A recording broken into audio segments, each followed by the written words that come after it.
of Shvat marks the Hilula of Rabbi Yehudah Elbaz Z'tl. He was born in English in 1770, passed away in 1847. We're talking about 175 plus years ago, 177 years ago approximately. From then, he was a very great rabbi. He'll become a great judge, a דיין, and פוסק הלכה, rendering different Jewish law decisions, and an author of many great Torah books. Let's explore a few of the highlights of the great rabbi's life. He was born in an area in Morocco called Tzafra, very interesting enough, and would learn Torah under the auspices of his father and the great rabbis of the city. And he would actually, I believe, would get married to Rabbanit Rivka. She happened to be the daughter of the rabbi of the city, Rav Shaul Yeshua Abitbol. Now, the rabbi we spoke about on, I think, last few weeks in of itself. He was a great judge.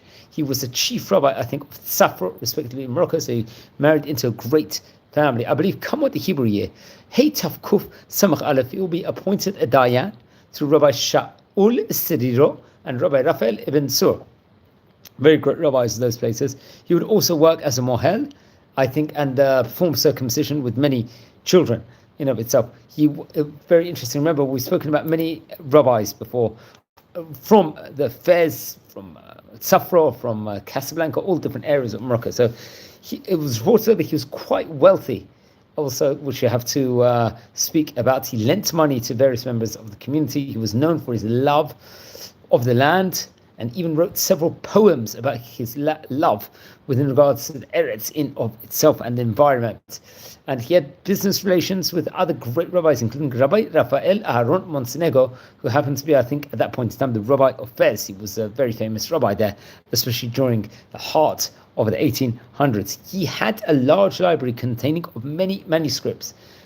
I believe he used to write various different books, and there's various different great books which we have to point out within regards to his printing and what he had access to inside this wondrous library.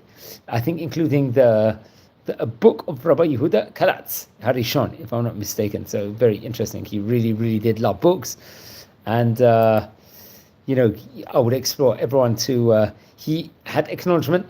He had a unique writing style also, and there was even riddles named after him with the greatness of his writing. I think, unfortunately, he did suffer from anti-Semitism. I think there was a mayor in the city in of itself plotted against some of the members of the Jewish community, including him, and I believe Rabbi Amor Abitbol also. This would cause him great distress, this anti-Semitism, and he would have to flee to Meknes. And then I believe later on he would pass away and be buried in Safro at this point in time. At that specific point in time in of itself. So he was a very, very great rabbi. It was reported over he was the son-in-law of Rabbi Shaul Yeshua Abitbol, which we mentioned about before, was a famous דיין over there. He would have 4 sons, including Rav Shmuel, who happened to be the author of great Torah book, Eliezer Shaul, Rav Amram, who will serve as city of the rabbi after him, and the author of the book, Chai Amram, Bnei Neurim, and various different. I think many grandchildren, including Rabbi Abba Elbaz, Rabbi Raphael Moshe Elbaz also, who is a very, very famous rabbi.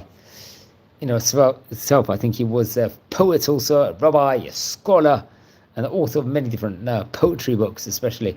And I believe among his descendants include Rabbi Yaakov Sadori, happens to be another great, very, very great rabbi who will become a mohel and the rabbi of Kfar Saba. I believe he would performed 12,000 Brit Milahs, if I'm not mistaken.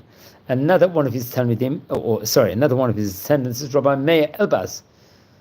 And let's explore some of the great Torah books that he wrote, because it very much was great, great writings. I think the Shvut Yehudah, which is a Sheilot, Shuvot, question and answer book on Halacha, and the Shvut Yehudah Chidushim on the Torah and the Drashot. There was many different piyutim, I think, that he printed in himself, in the book, the Chayei Amram. And I would recommend everyone to look into that. Now, friends, we're a community here.